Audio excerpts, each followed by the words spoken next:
welcome. This is Evolving the Conversation, a podcast between myself, Melissa, and my co host, Nick.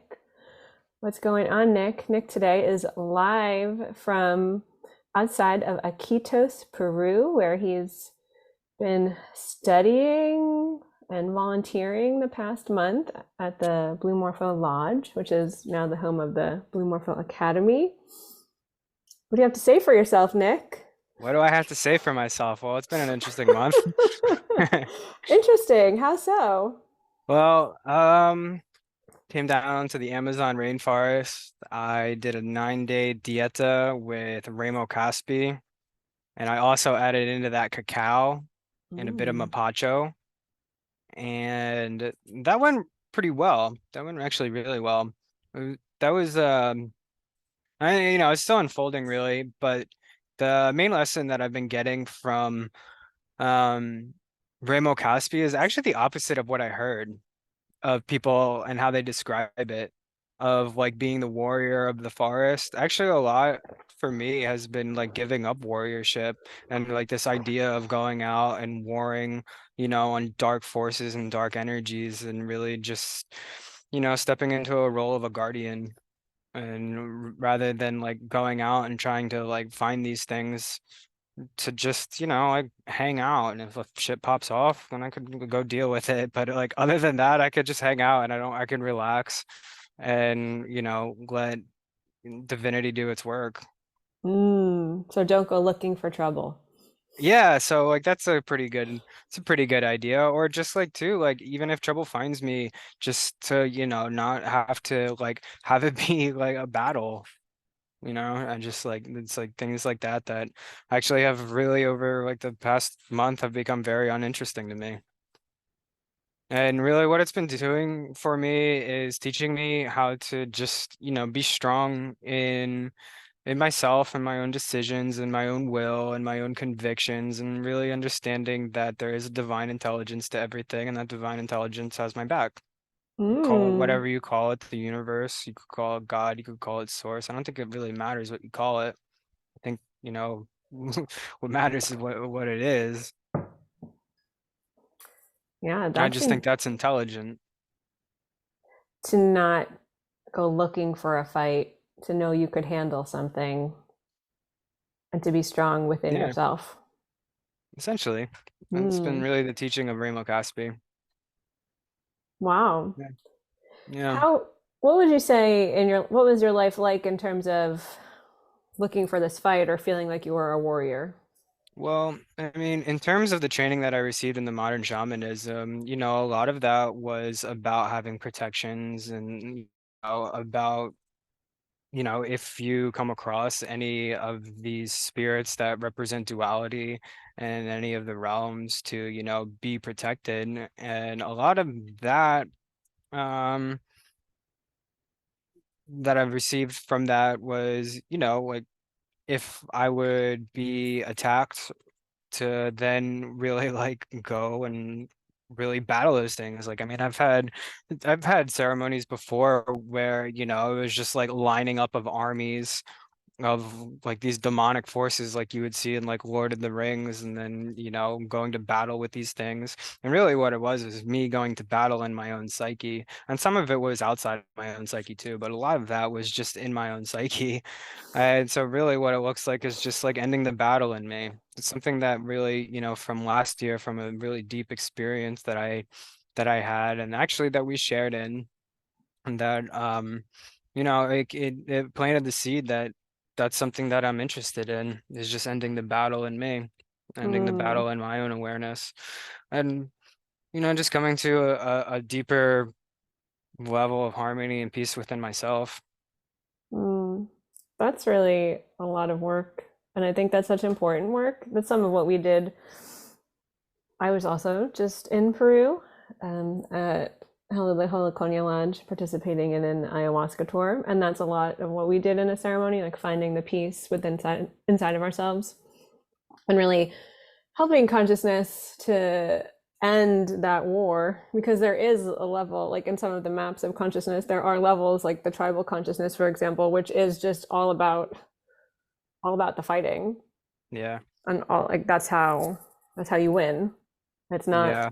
it's not about being peaceful. No, it's not. And I mean, out of the tribal consciousness or just out of like, tribal warfare became modern warfare, no matter kind of like what that looked like. I mean, if you would have been in 1776, modern would have been, a musket and like a bayonet and cannons and all of that. And I mean, like, I know for a fact that I've been exposed to, that mindset of war at a very, very young age. As I've mentioned, I have a grandfather who's a veteran in war and all the other things. I mean, it's just so proliferated throughout culture. I'm not saying like that, like I'm not saying there hasn't been like good reasons for war and like there's been bad reasons for war too. But I mean, at the end of the day, it's all pretty insane, really. Agreed. How would you say that was reflected in your actual reality, the warring? Mm. So it reflected in my actual reality by, you know, perhaps warring on my own self and just sort of my own Mm, shadow. Like, oh, I've got a shadow and there's things I don't like about myself. All right, let's go to battle with myself so I can destroy those things within myself so that I can move beyond them. mm. And, rather than doing all that anymore, I would rather just like shed some light on the shadow so that the shadow can, not really have to be at the forefront of anything. And I could just like make shadow puppets. Yeah. Yeah, I mean that's probably all the shadow wants is to have fun. I think there's like a misnomer, right? Exactly like you're kind of saying, like you have to let go or transcend these other parts of yourself, but I think that they just need to be included. They just want to be included. Like that's how they I were love that. shadow. That's why I they're love that. shadow in the first place is Yeah, because exactly. someone shamed you or didn't love that part of you or told you it was wrong or bad and that's all it is. It's not like it's this like you're saying this thing you have to war against. In fact, it's this thing that just like Yeah, it's just the wants to thing that be probably needs the loved. hug the most. Yeah, yeah, yeah. And I know we've Give talked about myself a this hug. before, but that's that it goes back to that idea in that book that, even when you're bad or wrong, you deserve more love. And I really love that. I really, really love that. Yeah, you don't deserve less love. You deserve more love. You deserve an infinite amount of love. You deserve an Yes. eternal amount of love. Yeah. I mean, and This is that's what's never ending. available. That's what's out there, right? It's just a matter of turning that way or adopting a different way of viewing things. I mean, and then doing all the work to really like embody that. It's not it's so easy to just like for us to say it, it's always so much easier to say. Yeah, you could say it, but then after you say it, you gotta, decide on it and engage in it. Have Yeah. fun with it too. I mean, it can be a lot of fun. And there's also, there's serious aspects of it, but you don't have to take yourself quite as serious in it. I mean, No. that's like one thing I've been working on too, is taking myself way less seriously.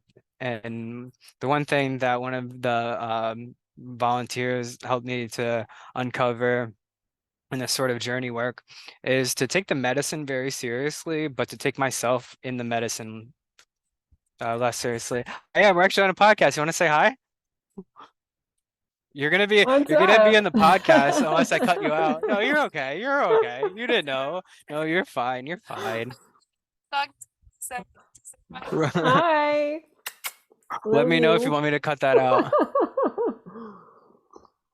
I'll keep it. Special No, guest that's it. star. Special guest Special star guest. Vivian.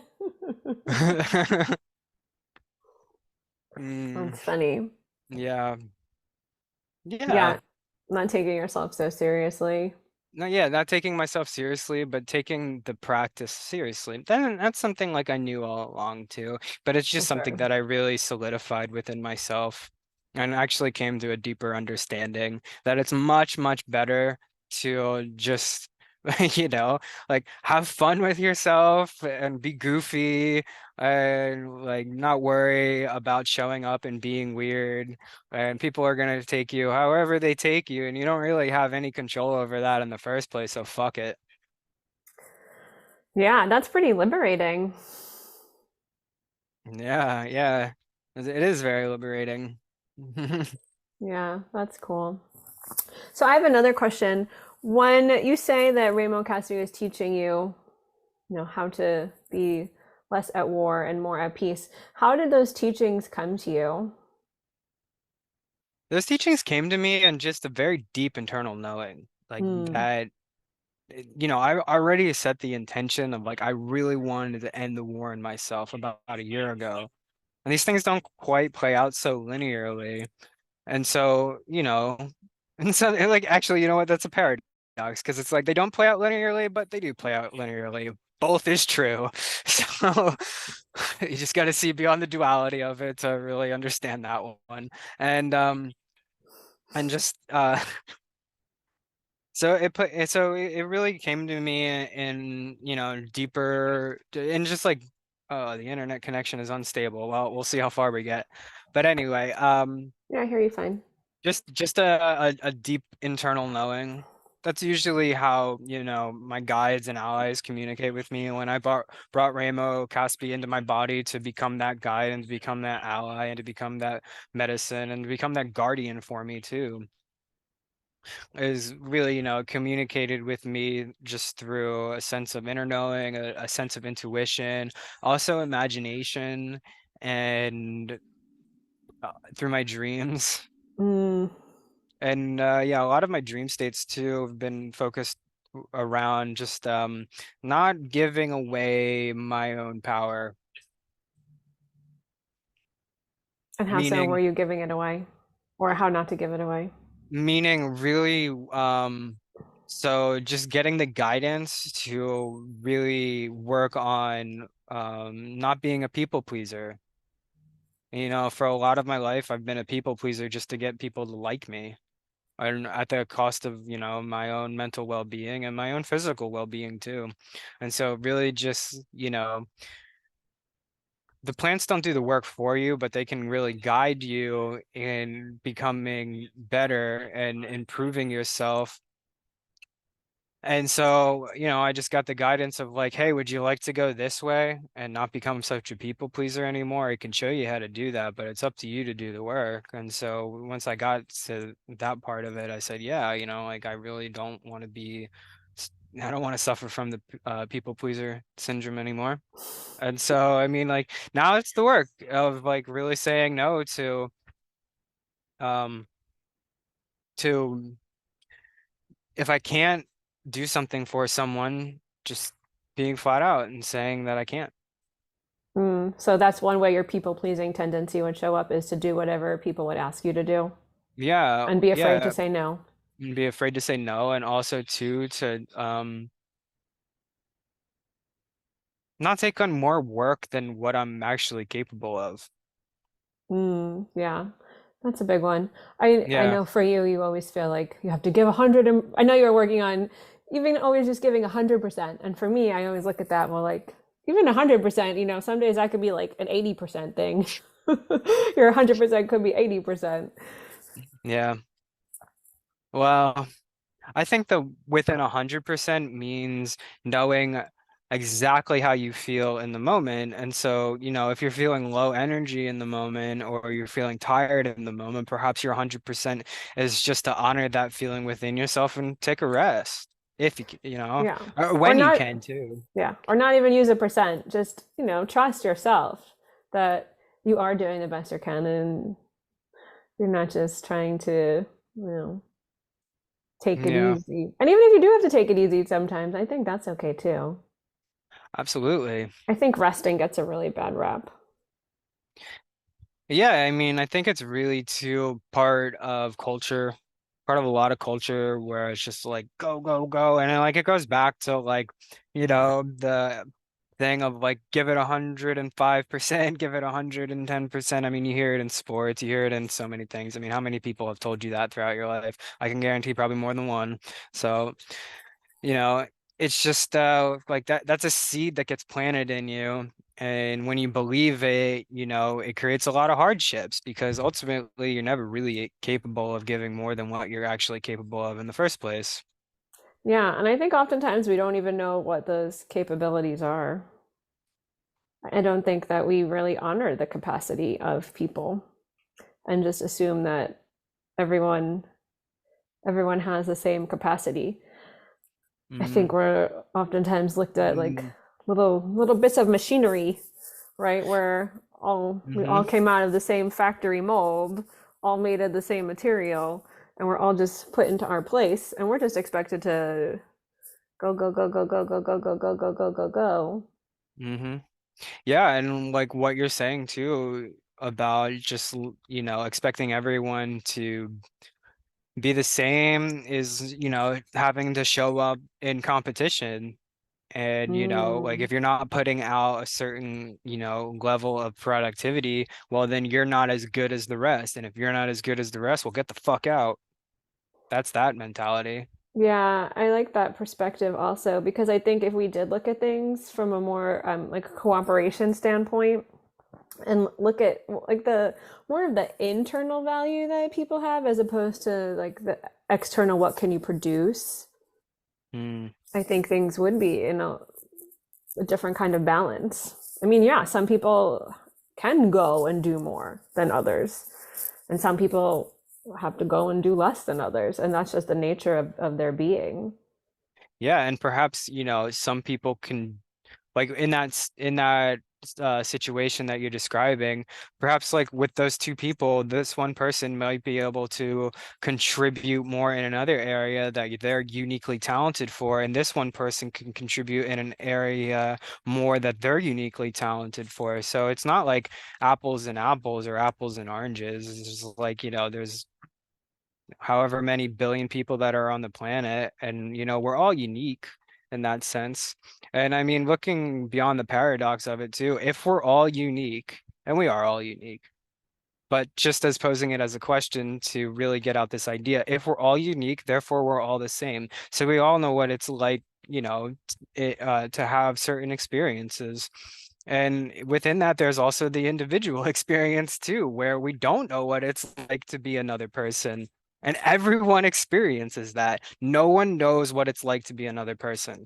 You can have certain similar experiences, but have you lived that person's whole existence? No, you haven't. And so, yeah, I really like that idea, like what you were saying about like showing up like in cooperation with one another and all of that. And I think like also too, like if there is something structured around that, like with a business or anything like that, really, of what we're describing here about showing up in cooperation, obviously there's an art to it too, because like, you know, there needs to be like certain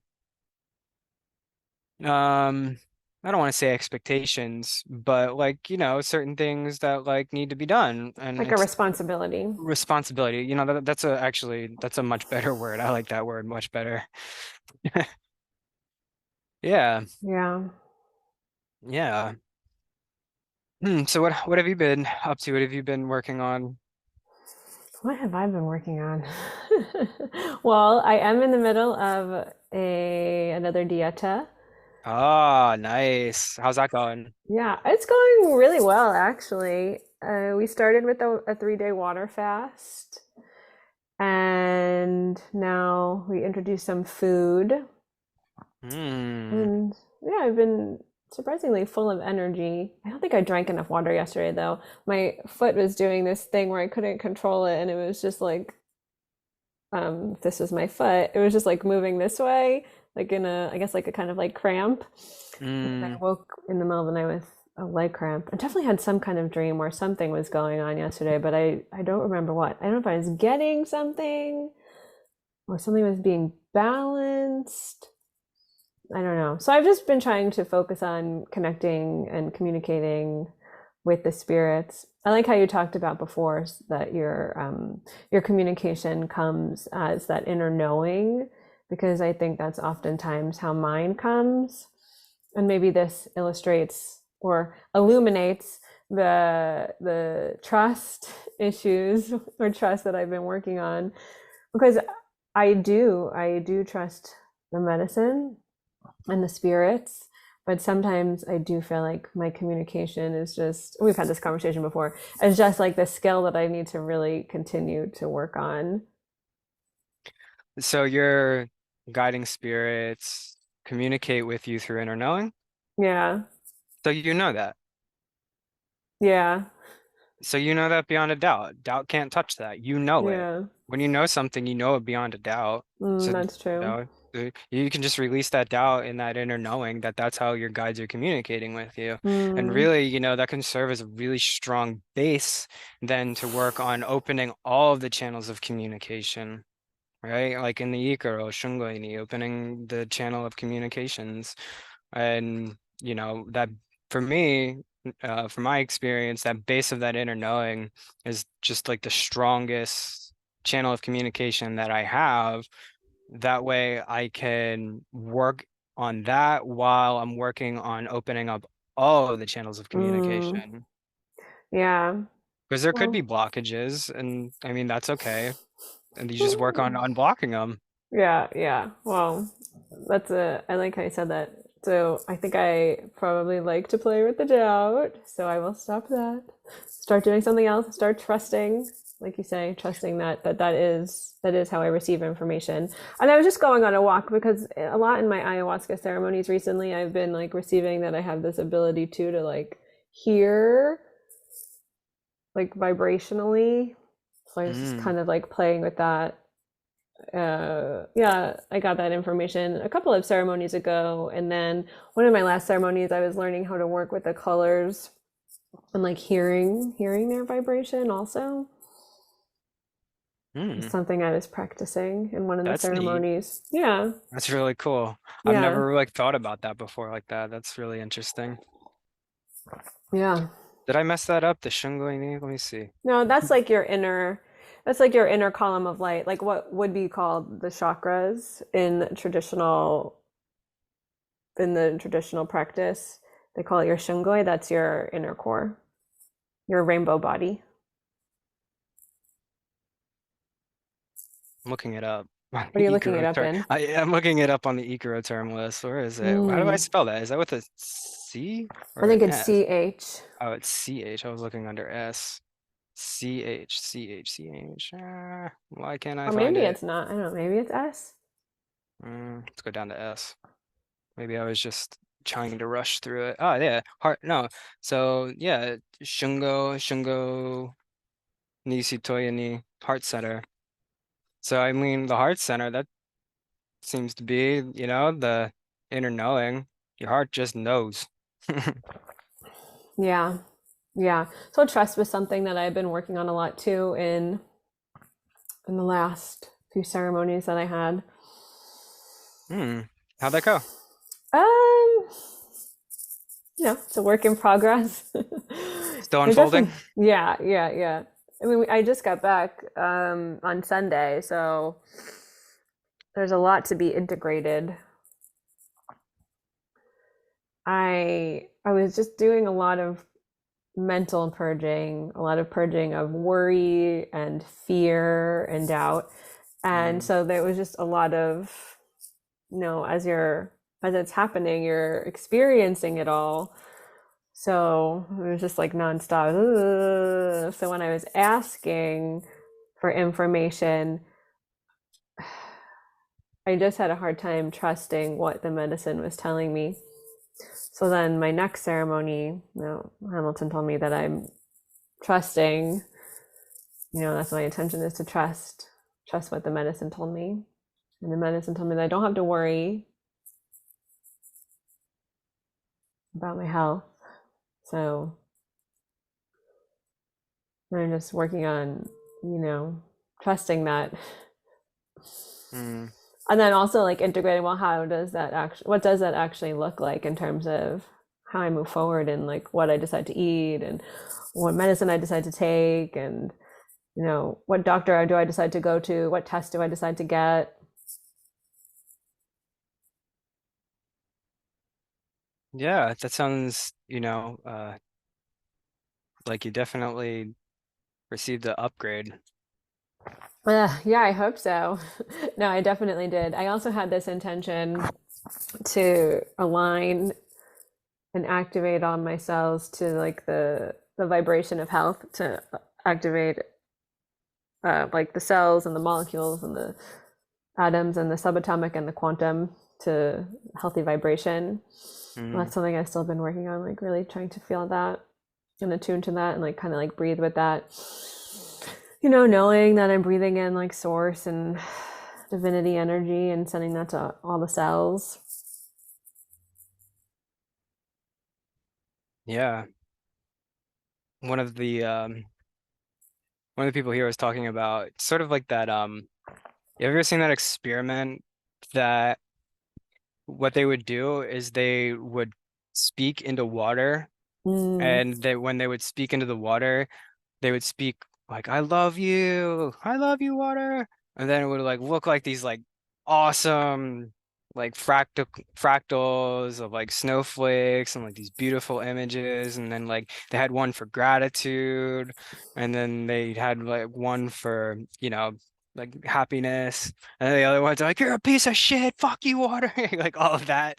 And then they're like those were like the when they looked at the molecules of the water, they were just like all droopy and yeah, I think I've seen something similar with people and their plants.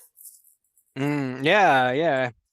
Yeah, so I Yeah, mean, like I would only imagine, if we're like how much percentage water, most of our body is made of water. So it's probably it has to be the same exact thing. yeah. I mean, the water's life giving. If it weren't for water, we wouldn't be here. Mm, we are mostly water-based beings. Yeah, This is true. This is how the moon affects us. through the water. I mean, the moon controls the tides. Yeah, Yeah, it's yeah. So, interesting to track. I don't know. Sorry, I didn't want to interrupt you. What were you saying? oh no, I was just gonna add to talking, in the same kind of thread. So something that I also learned was that, some of what contributed to what I had experienced with my health was worry, but not only my worry, but just like generational worry. Mm, mm. So I think that does tie into too, like the kind of talk or yeah, encouragement that I was getting may not have always been right. So like loving and positive. Yeah, yeah. I mean, I can totally relate to that. I could totally relate to that. And I mean, eh, I think the generational, the ancestors before us, I'm sure they did the best that they could given the circumstances, even though it Yeah. might not have been good enough for us. Yeah. I mean, without a doubt, everyone is always doing the best that they can. I mean, that goes back to what we were saying before, right? None of this is to blame anybody for not showing up at full capacity. I think everyone is always doing the best they can. And we're actually privileged that we could talk about this kind of stuff and reflect on this kind of stuff and have these kind of practices where I don't think that was available to Yeah, I people. mean, I think we are blessed. And I also think that's one aspect of it. And then I think, another aspect of it is like at the same time we're blessed, but like we are, doing the work for this. We're not just like showing up and, saying a bunch of shit that doesn't have any meaning. Like what we're saying really has deep meaning to us and to how we live our lives. And so, like there's that aspect of like, yes, we are blessed, truly. We are blessed to, you know, understand really the spirit of medicine as a spirit that is going to help you evolve and get better and better and improve, on this journey.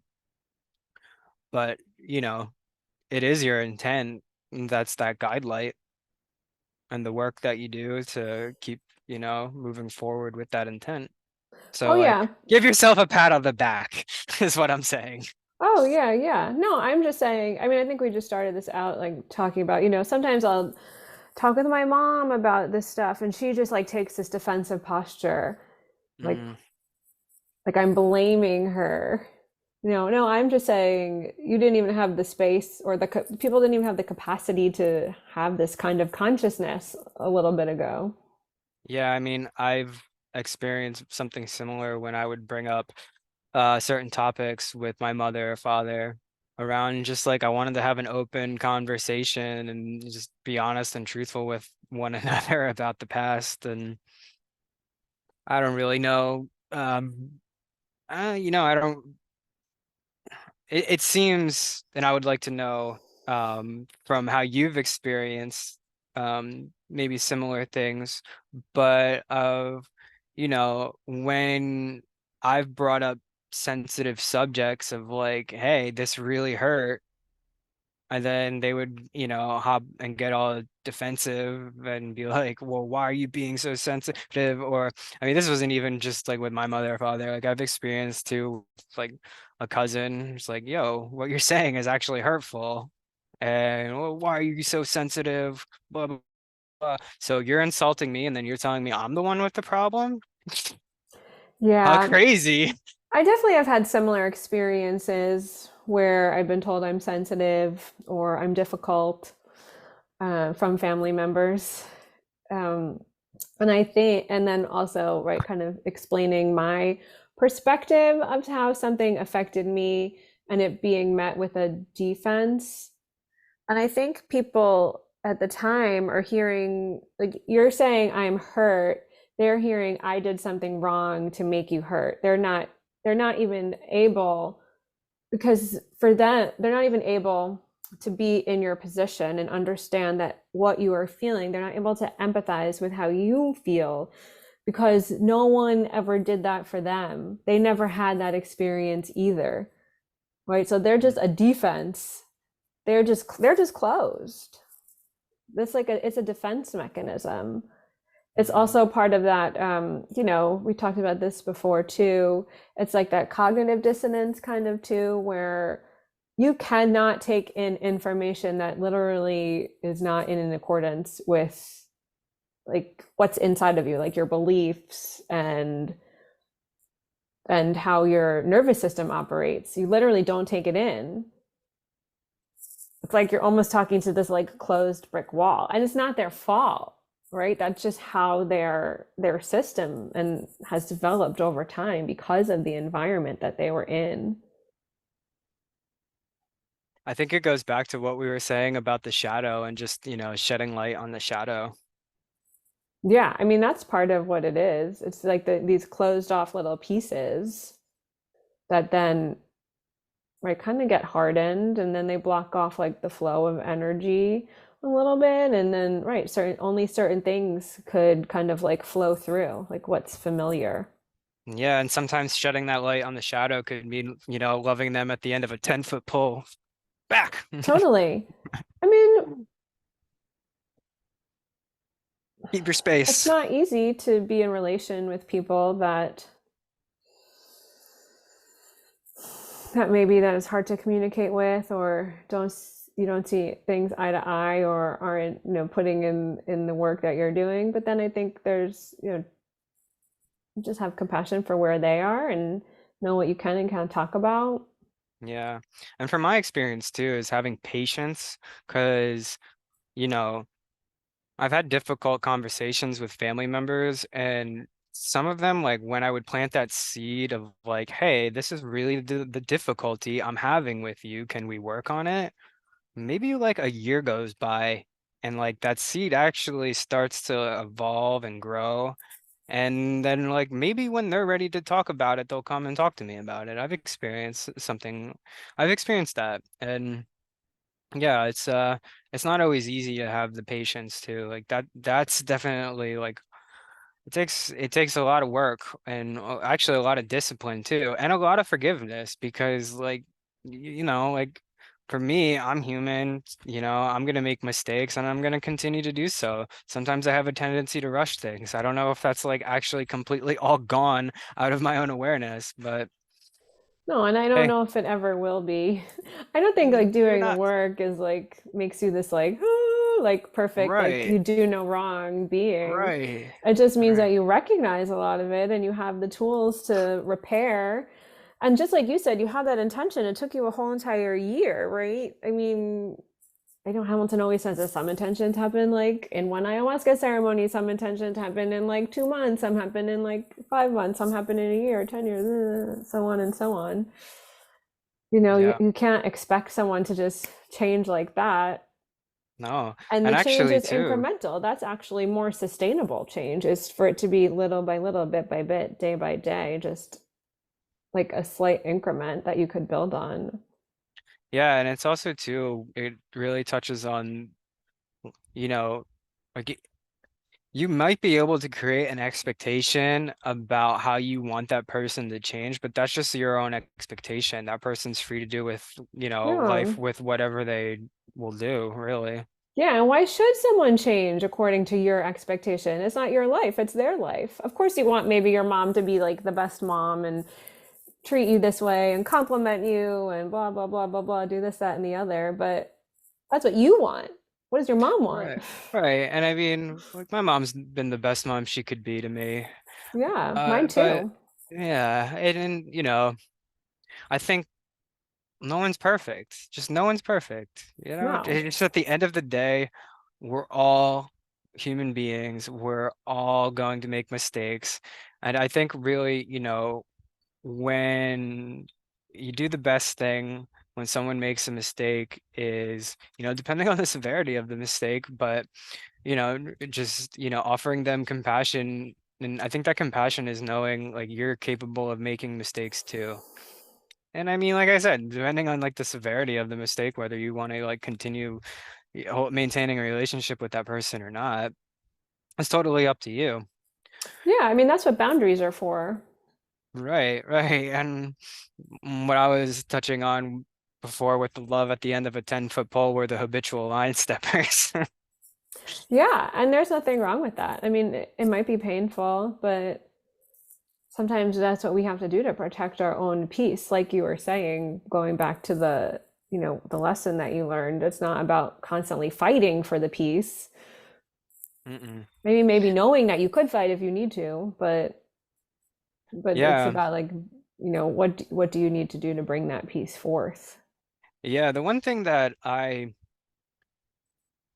been mulling over for a little bit after the Remo Caspi Dieta and after the ayahuasca and San Pedro ceremonies was, instead of looking at it like a fight where like I have to destroy this thing at all costs or else, looking at it as, okay, if some shit pops off and I have to go handle something, what are the resources available to me? Do I even need to um, do anything in the first place? Can I get out of there? If I can get out of there, that's the best thing you can do. You don't have to engage if you don't need to engage. If you do need to engage, then perhaps try to first stage, go for redirection. If you could redirect that thing so that, you could, avoid the conflict going on any further, great. That might not always work. So then what? Okay, well, if you can't redirect it to neutralization, well, then you're gonna have to go and submit that thing. But you don't have to destroy it, you just have to submit it. And I mean, I come from a jujitsu background, so like this is like kind of the framework that I'm thinking about it in. So like go submit this thing. Or, if this thing's bigger than just yourself, call upon all of your spirit allies, call on all the archangels, call on all of the guardian spirits that you have, and, you know, um, get this thing to be submitted. And then once it is and it's neutralized, then release it. And then understand too the teachings of sanctuary of I mean, this is, and like I don't have this thing fully figured out, but you know, uh, sanctuary consciousness offers you, and you grant it to yourself, a safe space, and you grant it to other people. And I mean, the guardian spirits, they don't disappear in the sanctuary. They're there, and your spirit is also there in the sanctuary as well. And sanctuary could be working through you in certain instances where, like perhaps to keep the space safe and for everything to be okay, well, maybe it goes that way. And what I was just like stating with the like redirection type of thing. I don't know. I don't have it all figured out. I'm just, you know, Yeah. What just came up for me on your little riff was I had to do that the other day with James, my son. He was angry about something. Maybe tying his shoes. I forget what happened, but he started throwing stuff, hitting stuff, and I'm like, "You're angry. That's okay. It's okay to be angry. I understand. It makes sense." And then, trying to redirect him. "Oh, you're so angry. Why don't you like?" Or showing him like, "Why don't you punch this thing instead of throwing it?" He was like throwing his soft chair around, and he wouldn't stop throwing stuff. And I was like, all of my tactics weren't working, so I finally had to grab him and hold him because he wouldn't stop throwing stuff. I'm like, well, I can't let you throw things and hurt somebody or break something. And then Mm. when I was holding him, he was like elbowing me. So then I had to put him on the ground and sit on him to really submit him. Submission. Yeah, yeah. This what came up for me when you were talking about that. And then afterwards, I was wondering, like, maybe I should have done that, like, more loving. But I was just doing the best I could in that time, trying to keep him, yeah, him from like harming something. And also, like, if I'm saying like I'm not tolerating that behavior, then I have to like show him that I'm not tolerating that behavior. Yeah, yeah. And so you got it to a point of neutralization? Then he ran upstairs, was like mad at me, and he went to Louis, and I think Louis somehow Mm. did his parenting magic. The dad magic. The dad magic, whatever that magic may be, I'm not quite sure, but he's got it in there somewhere. I think there's probably, I mean, I'm not a parent, but maybe there's something like only dads can know dad magic. I don't Yeah, know. yeah, I certainly don't know dad magic. I'll have to ask Louis about that later tonight. That's funny. What's your dad magic? Giving them Oreos,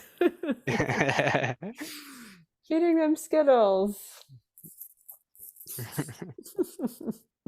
Yeah, so tell me about the other medicine you did since you've been down there. You had the San Pedro ceremony, one ayahuasca ceremony, or more I than had two one? ayahuasca Two ayahuasca ceremonies. ceremonies. The first ayahuasca ceremony was just about divine medicine. Mm. And I remember that was the intention that I really, like uh intended with the ayahuasca. Show me divine medicine, and it showed up. It really Mm. showed me divine medicine, and I I purged so so much of just this negative patterning that over time I created. And maybe, there were certain seeds people planted in me, but ultimately it was my decision to keep going along with those negative patterns. And so, you know, it was a continuation really of the work that I've done in modern shamanism and then with the Trinity dietas of really,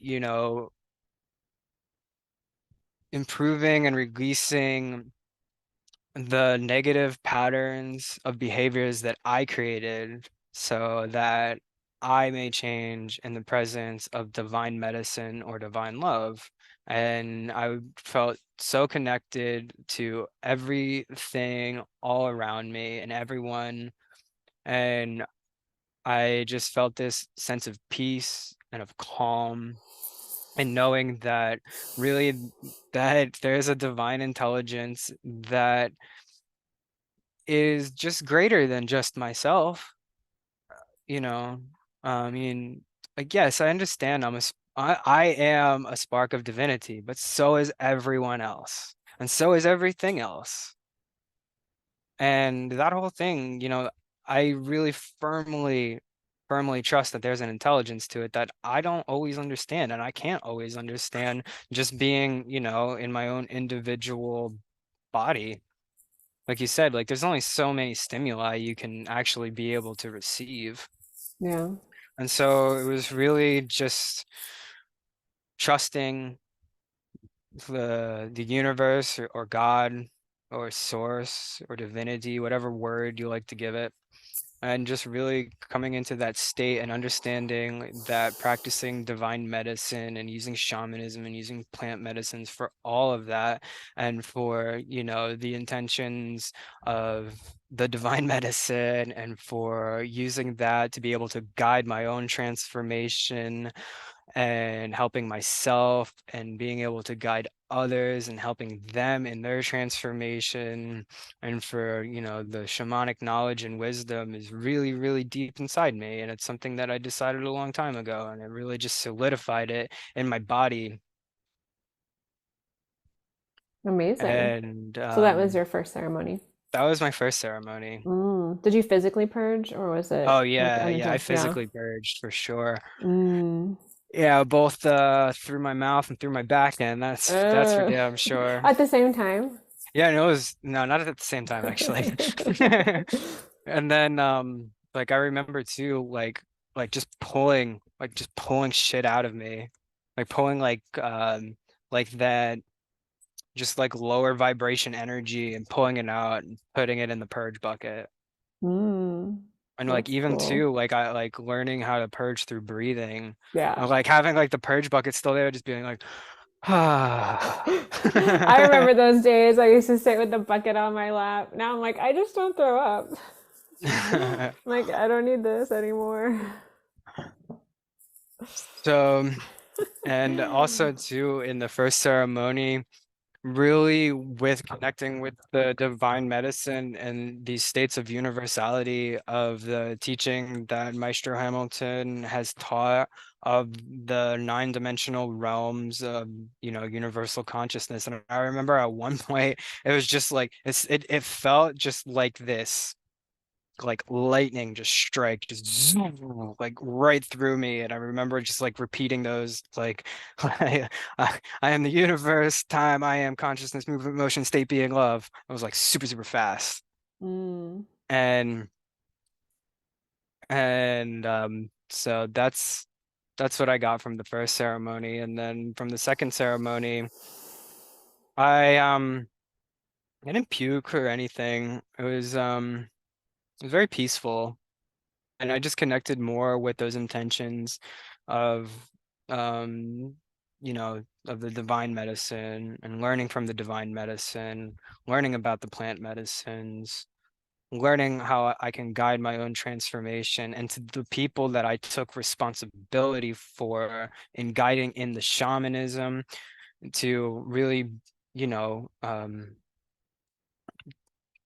give everything that I have to be sure that at the end of it, it's going to be held, and that I'm going to keep engaging and engaging and engaging with the people that I took responsibility for until that manifests. And maybe it'll manifest the whole time until we decide to part ways, or I just maybe might reach my natural death at one point for sure. And then who knows about then. But um in the second ceremony, there was really that awakening of that guardian spirit inside me, and a release of the warrior, like going out and warring on people. But um I sensed in the space sort of this thought that someone was messing around with one of my friends in the space. So I just like sent out a message like, yo, stop fucking with my friend. Like I'm not having it. And it was just, you know it was an understanding that, it didn't have to go anything further than that. It was just that redirection. Mm. That's good getting to put into practice what you learned. Yeah. And I purged in that ceremony, but that was more just going to the bathroom. Mm. Yeah. Well, it doesn't always have to be the physical purge. No, but there was a physical purge in that ceremony. For Yeah. sure. And I think really too, that physical purge was me purging out, just going to war on my own shadow and other people's shadow, and really just like giving the space to people to work their own shit out. Yeah. Instead of like having to like, if someone's dealing with a difficulty, like trying to take the reins, but actually instead learning to like just give give them the option of like, hey, I've got these tools for you. Would you like some of them? Could help you through this difficulty. And then, you know, leaving it up to them whether they decide to, accept the offer or not. Yeah, I think that's really important. And I think honestly, just listening to someone and really caring about them when they're talking to you, I think that's a really very Mm, loving act and really very healing. And so mm. many of us aren't, don't, haven't always been listened to. Our feelings and thoughts and emotions haven't always been validated by someone. It So feels even so that great. could be really very, very healing for someone. Yeah, absolutely. It feels so great to be heard. It Yeah, really it does. does. That is a Yeah, to healing. be heard and acknowledged. Yeah, I think that's important for people. And the San Pedro ceremony. So, right? All right. So the San Pedro ceremony, Maestro Christian calls me up. He's like, "Is it your first time?" I'm like, "Yep." Let me give And you a really then big so cup. beforehand, he's like, "This is the standard cup. This is for people who haven't done it before." And he's like, "If you would like a bigger cup, okay." So I was like, he asked me, "Have you done it before?" "No, this is my first time." So he gives me the big dog cup, and Yeah, I'm of course like, he does. "Ah, okay, I see how it's gonna be. Thank you, thank you. I'm gonna be going deep. I'm gonna enjoy this one." And at the end of it, I did enjoy it, but man, that one was difficult. Oh Actually, yeah? San Pedro was Really? significantly difficult for me at certain Wow. points. I don't have a lot of experience with that medicine. I've only had the one ceremony. And Mm, in that ceremony, I had one cup, and then uh, I have this rule always, and I usually have a lot of historically, not so much in the recent times. I have like a lot of like nervousness going into the ceremonies, but I don't really have that much anymore. So I was like, I'm thinking about breaking this rule and like taking like a big dose, but I didn't ask for one. But then Hamilton gave seconds to people that wanted one. I'm like, you know what? I'm gonna have seconds because I mhm. do typically have the no second rule. So I think I had a big dose for San Pedro as well, but I really enjoyed it. I thought I it was really did enjoy amazing. San Pedro. I really, really did enjoy San Pedro. And it was an incredible medicine that actually helped me release a lot of paranoia. Really? Absolutely. What was difficult about it? The difficulty about it was that it lasted so long and so like that was a difficulty that I experienced. And also too, there was this one point where like what led to my paranoia was that so there's a dog at this place and Catalina. hmm She had these bot flies embedded its larva within Oh her. yeah. I don't know what happened, but someone decided to sequester that dog into a certain bungalow. And I was talking to the one participant and she was saying like, "Oh yeah, like I don't know, this thing like might spread to people. That's why we like put her into like her own thing." And like it turned out like none of it was actually like legitimate. They don't spend like that. But like it just got me thinking like, oh my God. So like at one point I was tweaking out thinking like that we're all gonna have to be like sequestered into the Maloka, and then I'm like freaking out, like thinking like, is this like gonna happen? And like all of that. And then but like it actually like I forced me to, I don't know, maybe force is a strong word, but it guided me to handle my own paranoias just through my own past and like, like wanting to be a gangster and all that kind of shit and like, like hanging out with some pretty unscrupulous people. Mm, mm. And And yeah, and so, it just like got me to like work through all of that, let go of that. Like I know like that's never what I was about. I was just like under an illusion and I was delusional. And like those false conclusions just gently burst. And I mean, they gently burst a while ago, but it was more of the like real deep internal knowing of like I know what I'm here for. Like I know exactly Yeah. what I'm here for. I'm here to really give help unconditionally, and that includes myself. Myself being first, giving Yeah. unconditional to myself first, loving myself first, and everyone else, but all at the same time. And really, like with that, people out there hearing this might be like, oh, really? You're gonna love everyone else? Well, what about Hitler? Or like shit like that, like we've discussed before. And it's like, well, I don't have to be in the same room as those people. Again, 10-foot pole, back, loving 10-foot pole. Yeah. I mean, I think that is, Creating space and creating distance. well, that's what compassion is, understanding that this person wasn't created in a vacuum. You know, they were Exactly. created by their environment. Exactly.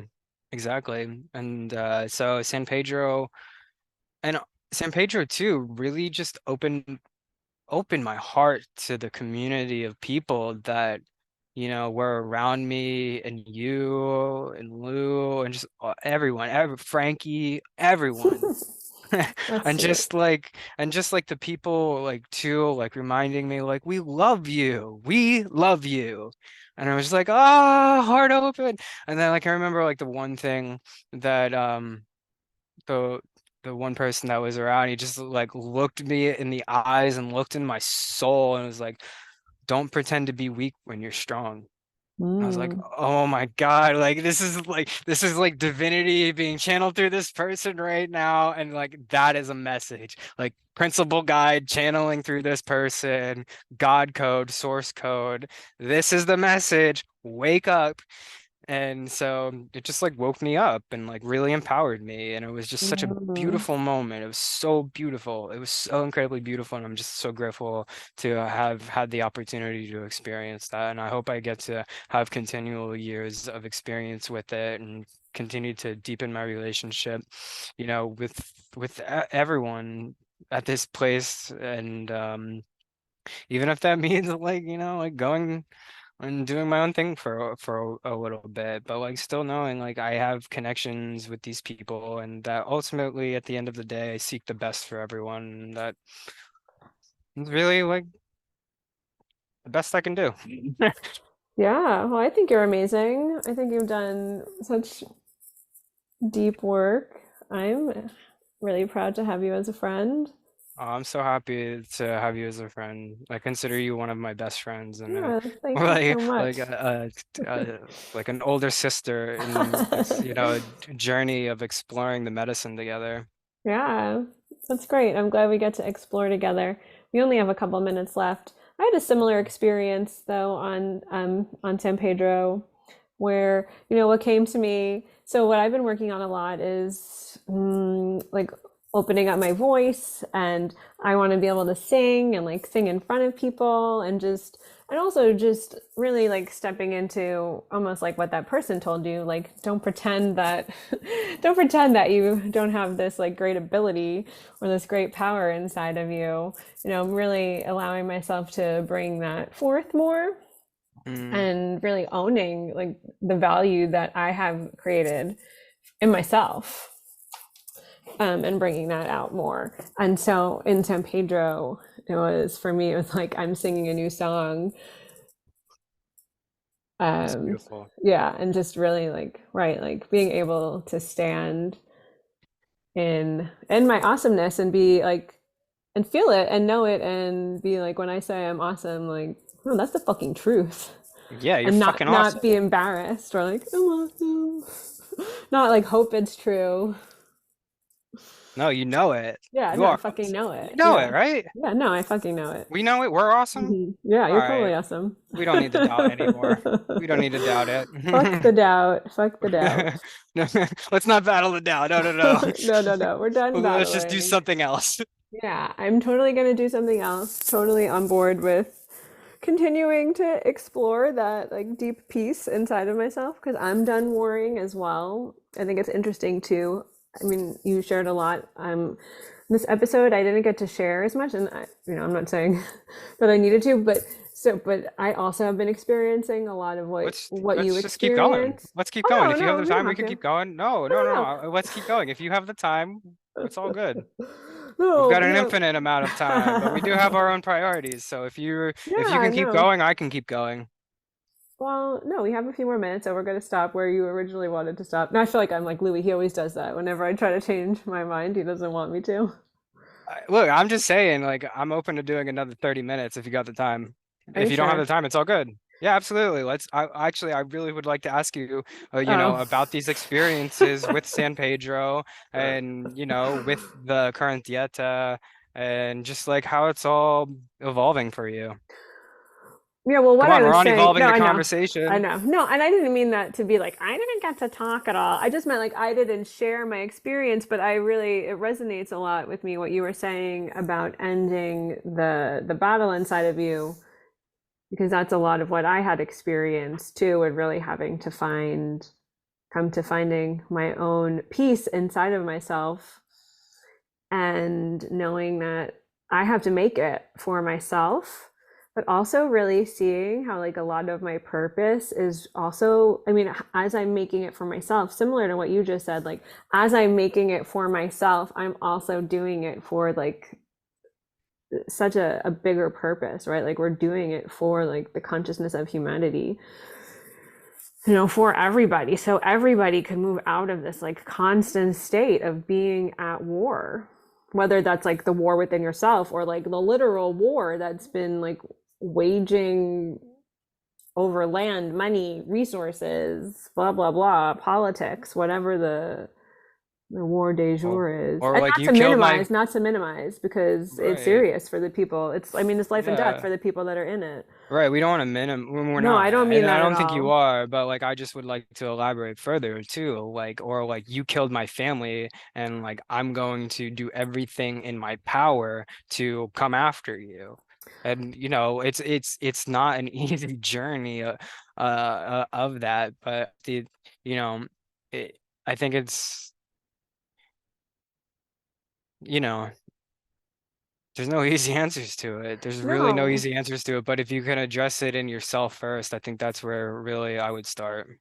I think that's where it has to start because you then get to be the example. And I mean, I think it's so much easier than said than done for us to talk about, well, Hitler, Yeah. you have to have understanding. I mean, imagine that your ancestors were killed at the hands of Nazis. I mean, I can't imagine what that was like. Or imagine, something horrible happened to one of your loved ones done at the hands of somebody else, whether it was war or just like a person on person crime. It's one thing to say like you have to have compassion for someone and everybody, but then it's also another to actually do that in your real life and then to actually do it in a situation. I know you've had some kind of situation similar to that, but then to actually do it in a situation where, right, where what you're having the compassion for is for someone that really harmed someone that you love. Yeah. Yeah, it's tough. Yeah, It's I tough. mean, I mean, I can't imagine. For me, it's not those situations. So I feel and like I yeah, it's mean so like easy to talk about. yeah, I mean yeah, it's easy, it's I mean luckily like it's just a conversation. Like we're not actually going through that. But I mean, yeah, what you're saying though about like ending the war in you, how have you experienced that in you? Well, mine started. It really, I think I spent my whole life at war with myself up until my 30s, and ever since then, it's been like this constant process of releasing all of that. It started with just a lot of negative self-talk. I was always like dieting and unhappy with my body. Like literally, every part of my body has been a part that I thought there was something like not right with. From like I could go up down from my toes up to my hair, and I would say like, oh, the big toe is this, the pinky toe is that, the ankles are too wide, the calves are too. I mean, and I could give you something for every body part. So there is that war, and it's recently been, like I shared with you, really, allowing myself to, yeah, to own the work that I have done, and really recognize who I have become. I think it's releasing a lot of the doubt and the worry. So it's more of like these, I think, just almost like these programs that we're running, but in the background, you know how like you could have the app open in the background and you're not using it, but still taking up a shit ton of space. So Mm. something similar to those kinds of things. It's like clearing the bandwidth. Yeah, yeah, yeah. And I think a lot of it came, I did those two dietas, so I think a lot of it like stirred up a lot of stuff, and then just luckily enough got the experience to purge it all out. I'm happy for you. That's Yeah, awesome. yeah, Hell yeah, yeah. yeah. And a lot of that, I think, too, I'm not exactly sure. There's still like integrate, but there's a lot in there about like the ceremonies being very challenging. In the end was usually like a little bit of relief. At least two of the three that were pretty challenging. Poor Louis, one night I was in the bed, like I couldn't breathe because I was crying so much, and my face was starting to hurt. Like I was like, maybe I have a sinus infection, maybe I have an earache. I was like spraying that smudge spray in my face, like Palo Santo, please help me, please help me. Poor Louis, I was just like wailing all night. I was not in good shape. But anyway, just realizing that it's all medicine, and it really is, even if I would describe it as bad or uncomfortable or not good or unpleasant, like those are all just descriptions of the experience. It really just was what it was. So there's that piece, and then also the piece that at one point I was asking for some reasons about why did I have, or what caused my body to have cancer. And so in that ceremony, the medicine told me I don't need to know. And I realized, right, I don't need to know. And when you're going to look for what's wrong, you're going to find the answer eventually, but you don't have to look for what's wrong, because technically there's nothing wrong, right? So it's like the act of looking is what causes there to be the wrong thing, or causes you to find something that's wrong. Mm. So then there's that too, like that there's actually nothing wrong. But then it's just a little bit still unclear, because here we are talking about, like, how would I say that to someone? Like, there's nothing wrong in the universe. Well, like talking to someone whose family was exterminated in a Holocaust, or whose family just died in a fire. But there's nothing wrong in the universe. So part of it's like trite, or it seems trite to say, but then part of it, I think, is this like really deep. I've talked about this with you before, how my intention it was to like really release a lot of duality, but then it kind of shifted to just more of like the unity sanctuary consciousness, and more so even just like the stand for all of consciousness. So I think that's what a lot of that was, also just really like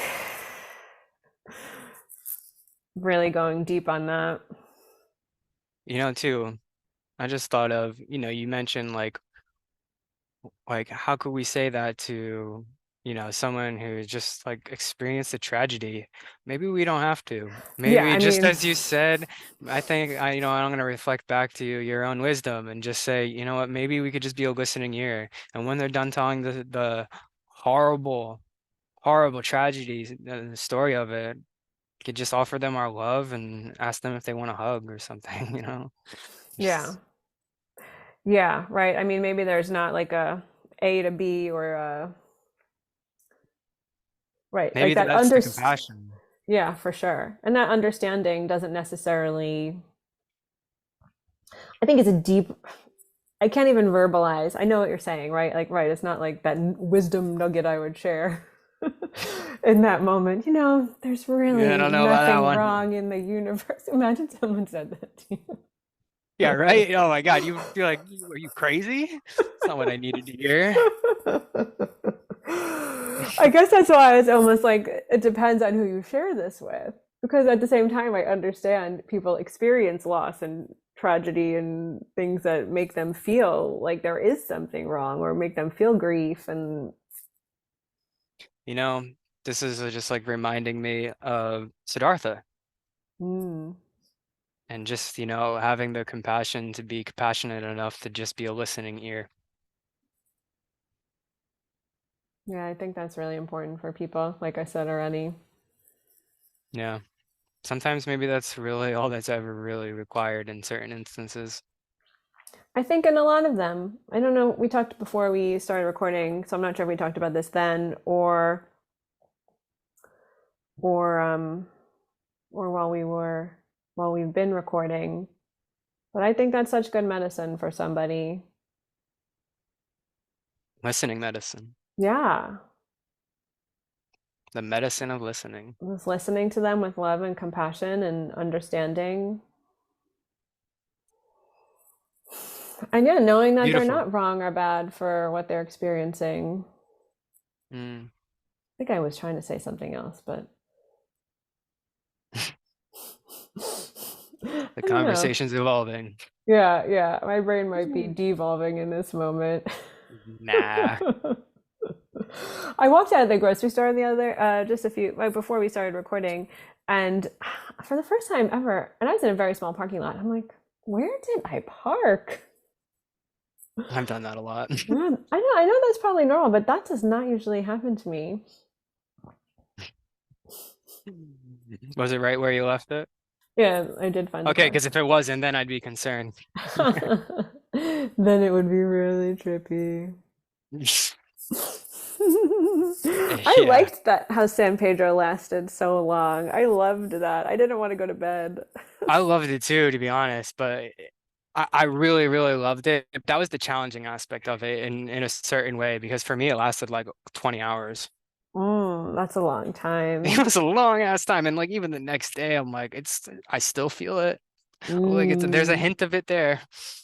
mm. I'm trying to think of what other lessons I learned. No, just that I was welcome. That like Mm, all of me was really welcome. that sounds like such a beautiful lesson.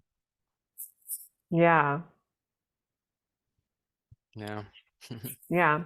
Yeah. And I think that's kind of what we give to people too when we listen to them, right? Like all these parts of them are welcome. And I think when we could give that to other people, it does really help with those shadow parts. Sometimes an act of love is just listening to someone. Yeah. Yeah, Yeah. I perhaps agree. that's what the shadow Oh, needs. oh, I remember. This Listen. is what I was going to say. So we were talking about how, right, just the listening allows, and maybe a reflection, meaning like reflecting what you hear, could allow someone to really process their own experience of something and have their own experience of it, which is really where the learning comes from. It doesn't come from the advice we give them and what we think they should do or Mm, how or our perspective on the situation. yeah, I think that's very wise. That's very wise. Thanks for that little nugget of wisdom. Mm, no problem. That's funny. All right. I feel like I might have hit a wall. You hit a wall. All I right. think so. Well, that's all good. We could end it right here.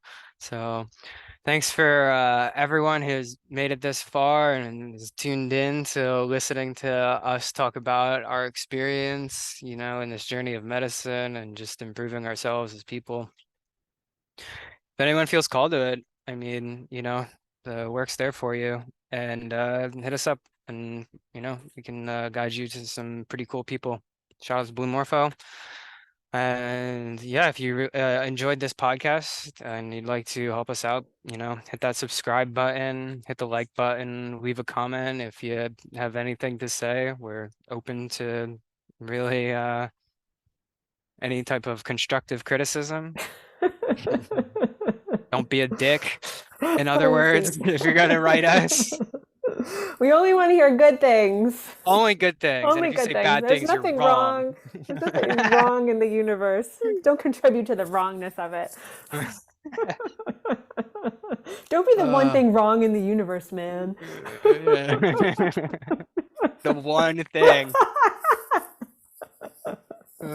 Yeah, that's great. Don't be that guy. All right, well, that's all I got to say. All right. Anything Thanks else? for listening. No, just Mhm. thank you so much to Nick for being an amazing conversation partner and for everyone tuning in to listen into what we love to chat on. We I appreciate just you. I just want to say likewise before we cut out. All right. Well, Likewise I'm to you. glad you got that likewise. Oh, that likewise. Okay. To you. Thank you.